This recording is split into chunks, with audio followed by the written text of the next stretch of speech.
Hey there and welcome back for another episode of Throwback Thursday, where we are going back in time to when myself and Pirate Pete were talking all about how to generate more opportunities. So if you want more opportunities, which means more sales, then this is one for you.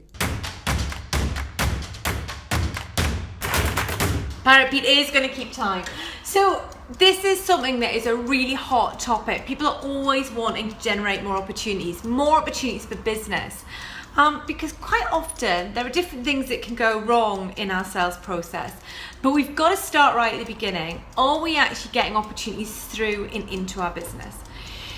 So the very first thing that I start to talk to people about is how they're actually generating those opportunities, because sometimes actually the way that they're looking to generate opportunities isn't helping them. It's not actually getting them the kind of work or the kind of people that they want to meet. And sometimes actually that can be the biggest problem. So the very first thing that I tend to say to people is, well, okay, where are you currently looking for business? And quite often people go networking, or they might go to different sort of things around the place. And they'll say, that's great, but I'm not meeting the right people. Now, there's lots of different things that people will tell you about that, about how it's not about who's in the room, it's about who they know and all this, that and the other. That's great, and I'm not saying don't do that. What I am saying though is that actually if you do find that you're going to lots of networking, for example, and you're not meeting the right people, then actually that's no one's fault but your own. Because what it means is that's not necessarily the right place for you to be going and doing that networking. Yes, there's a referral opportunity there. Yes, there's opportunity to widen your network. But actually what you need to think about is, where are the people that I am looking for hanging out?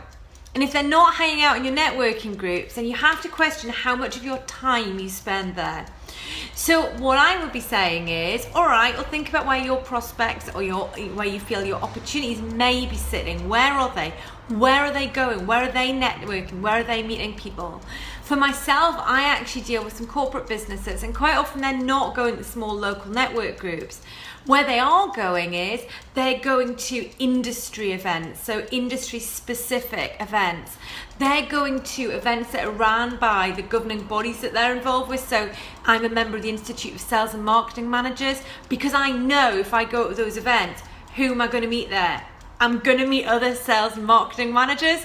Guess what? They're who I want to speak to. So to me, that's one of the places that I want to go and hang out. So really think, where are the people you want to meet actually hanging out? They're not going to come and find you, so you've got to go and find them. So that's my first tip. Go and work out where they're hanging out and go find them there. By all means, do all your other networking and grow your base like that as well.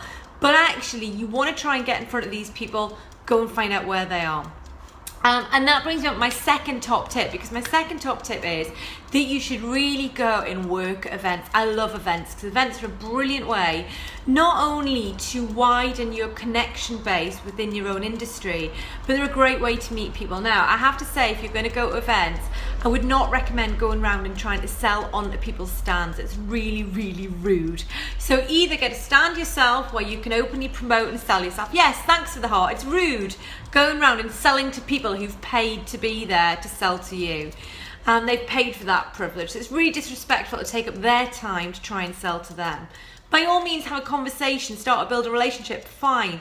But please don't take up their time with selling, because it's not fair. What I love though is the coffee queue. Dum dum dum! It's the greatest place in the world to meet and generate new opportunities. Go to an event where people like you or people that you want to meet are hanging out, and then work the coffee queue. Go to a seminar, go to something like that, have a look around the event, and then go and stand in line and choose the busiest coffee queue. Get to the end of it, you're going to be there for a while, and start to talk to the people either side of you. Oh goodness, quite a long queue. How are you finding the event? Did you get to any of the seminars? I went to this, it was really good. Chat, chat, chat, chat, chat. It's amazing in that 5 minutes how you can build your relationships. These are already your right people. They've self-qualified by being at that event. And actually, there's a lovely informal way to actually start some new relationships there. And if you're really cheeky like me, you might go around that coffee queue more than once, because I'm not really there for the coffee. I drink a lot of it, because I have to. But once I get the front of the queue, normally I've struck up a bit of a relationship on one side or the other, and I can then really stand and have just a chat with that person, which is great. Sort business cards, they move on back to whatever they're doing, and me, well, I just join the back of that queue again. So I think events are a great way of doing it, but just be really respectful about how you're doing that, especially with people's time. Now, the third place that I think you might want to think about generating opportunities from is from your competitors. Lots and lots of people don't work with their competitors, and you know what? Is that the coffee idea, Heather? Honestly, that's my smiles by the end of the event. When you see me, I'm like this. There's been a lot of coffee. But great way to meet people. So talking about competitors is also a great way to generate opportunities and generate work, because you know what, we all get busy, and I think sometimes we can set ourselves in such a box and think, oh no, can't talk to them, oh no, can't talk to them, they're like my competition. But equally, you know what, we all get busy, and sometimes we all have overflow work that we would like some support with, that we'd like maybe an associate to white label and work with on us, and work with us on. And that works both ways. So you know what, your competitors can be a great source of opportunities for little bits of one-off work. I've been fortunate enough to work on a white label basis for a couple of really big companies. That's given me some amazing experiences, some great income, and actually at the end of it, you know what, it's been a win-win all around. So get to know your competitors. You know, professionally, that can be a great way for you to actually not only understand more about what's going on with the marketplace, but maybe actually pick up some of their overflow work. Or alternatively, when you've got overflow, it means you've got somewhere to roll it out to as well. So totally get your competitors on board. Don't ignore them as a source of business. All right, so next thing that we've got is we've got your existing customers or your previous customers. So the first thing that I would suggest for my tip number 4 is to go back and reignite any previous customer that you've worked with, because you know what, they already think you're great, they already know what you're like. Why not go back and start to actually generate some opportunities back from them? Sometimes what happens is we go and we do a bit of work and we kind of tick the box and we go, oh yeah, I've done that. And we don't think about, well, actually, what other opportunities are there? What else might benefit that customer? How else could we work together? What else would they see of value? And I think especially when you've been in business for a little while, you do have a little black book of people you've previously worked with. Why not just go back and just reignite those relationships? Say hello, how have things gone since you've last talked? And just see what opportunities shake out of those. I actually did this with a business I was working with quite recently, and they had an unbelievable spike of business, and it was literally just from ringing these people and going, hi, how you doing? Remember us? The amount of people said, oh, actually, it's funny that you rang, but actually, ding, ding, ding, ding. Oh, I've been keep meaning to ring you. You know what? People are busy, they forget. The responsibility to get in touch is yours. So, you know, they will quite often, you'll speak to people and say, oh, I've been meaning to ring you. Oh, I've been meaning to get in touch. The responsibility is yours. Otherwise, it just gets forgotten. That's a great way to bring some extra business out there. And the tip number 5 is got to be about your existing customers, even going out to them and proactively saying, look, you know what, great news, I've come to the end of a really big project. Like the competitors idea, it's worked well in the past. Yeah, there has to be trust. There absolutely has to be trust. That's a really good point, Nancy. And in fact, if you are going to do this, I normally do it with a contract. So you're very clear about that so that people cannot take that business off you and vice versa. And some of this is about professional courtesy as well. Because you know what? You'll do it once, you'll never do it again, because people won't work with you ever again if they get a sniff of you doing that. It's just not worth it. Okay, so why don't North Nathan, why don't I talk like a Geordie? I do after a glass of wine.